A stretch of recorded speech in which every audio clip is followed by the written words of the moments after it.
Hello, my name is Lisa, and I'm going to read Revenge of the Red Club by Kim Harrington for you. This is copyright 2019. Chapter 1. We weren't supposed to look at our phones during school hours, but I slid mine out of my pocket anyway. I had to see if the new edition of the Hawking Observer had posted. My middle school's newspaper was hosted on the school website. We had a sports writer, an advice columnist, a reviewer, and one intrepid investigative reporter. That was me. I loved seeing my byline, Riley Dunn, beneath a story. Though one of these days I had to get a new photo. The one they used was from 2 years ago, when I'd entered Hawking Middle in the 6th grade. Sure, I still had the same mousy brown hair and wore the same hoodie and jeans ensemble most days, but now I was 2 years older and had recently gotten my braces off. This new article was a biggie. I'd completed an in-depth investigation into the supposedly gluten-free chicken nuggets at lunch, which had given my friend C a no-good, very bad day.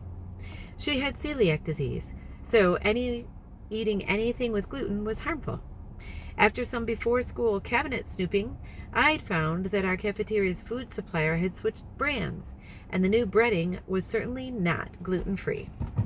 I refreshed the page again. Still no update. I hoped my editor hadn't killed the story, but Mrs. Bott was usually pretty cool about my investigative reports, and she hadn't mentioned having any problem with the article. Math class was going to start any minute, so I put my phone away. Then I looked up and saw the new girl, Julia Elpert, coming down the aisle in white jeans and a cute purple top that stopped right at the waistband. She seemed sweet, but kind of shy. Stella Duvall looked her up and down from one row over. You're not supposed to wear white pants after Labor Day. You know that, right? Stella had more rules for fashion than the entire U.S. government had laws. She dressed each day like school was a beauty pageant, which wouldn't be bad if she didn't judge other people who didn't go all out. Personally, I thought if you wanted to wear sweats, go for it. If you wanted to wear a dress and heels when it was snowing out, you get it, girl.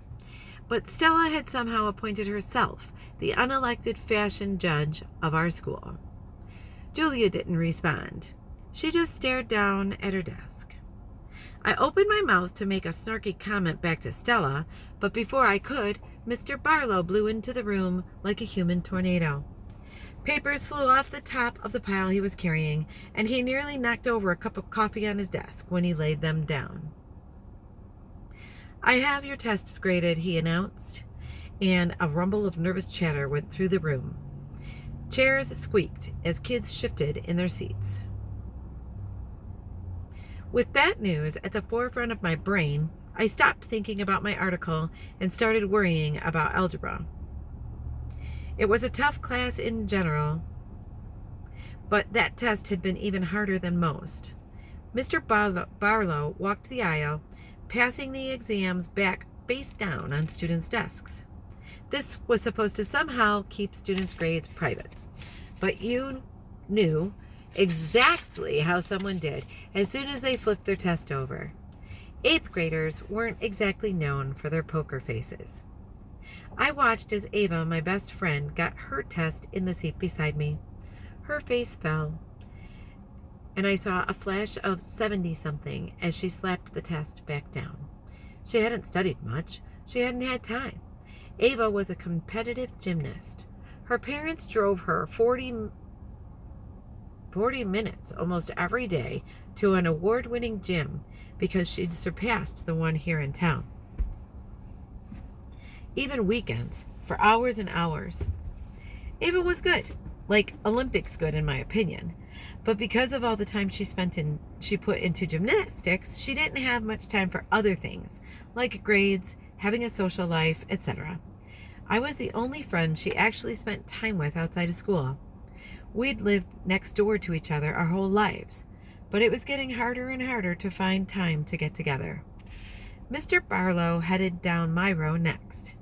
My stomach curled up into a tiny ball. I tried to look for any hint in his face, like disappointment or OMG, you totally rocked this. But I saw nothing. This test was so hard. What if I'd bombed it? He placed the paper face down and moved on behind me. I gingerly turned it over. 89. I blew out a breath so hard it almost blew my test off my desk. I know this test was difficult, he said, returning to the front of the classroom, but I'm not here to hand out easy A's. I'm here to challenge you, and I think every single one of you can rise to that challenge if you put the effort in. He lifted a marker and wrote a problem on the whiteboard.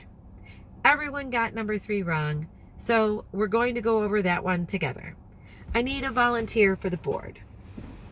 No one raised their hand. Okay, I'll just call on someone. His eyes scanned the room.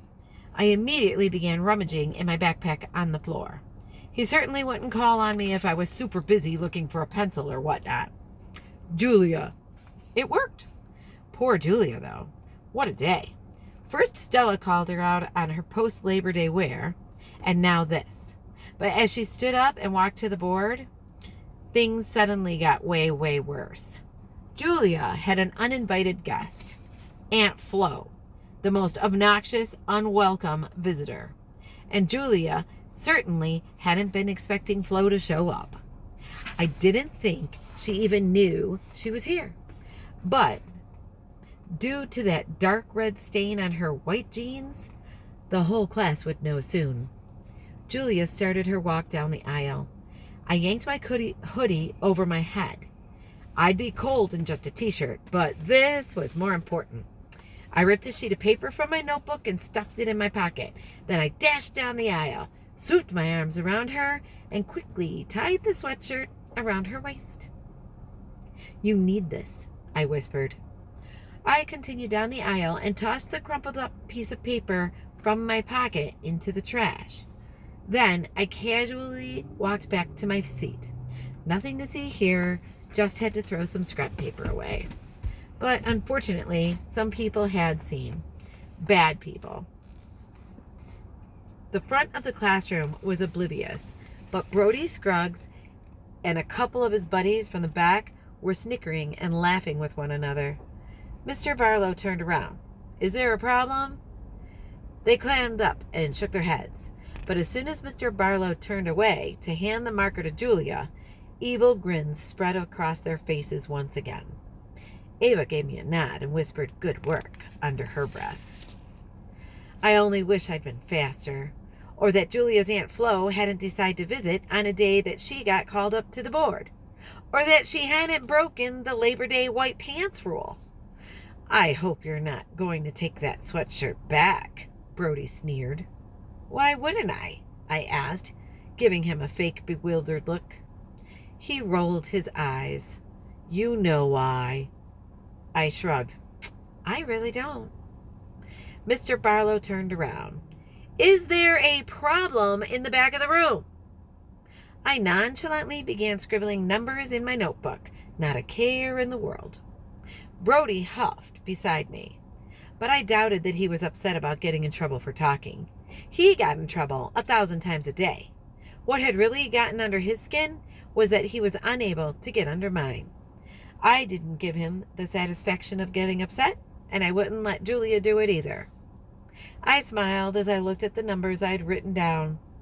It was time to introduce the new girl to the Red Club. Thanks, I'll do chapter 2 another time.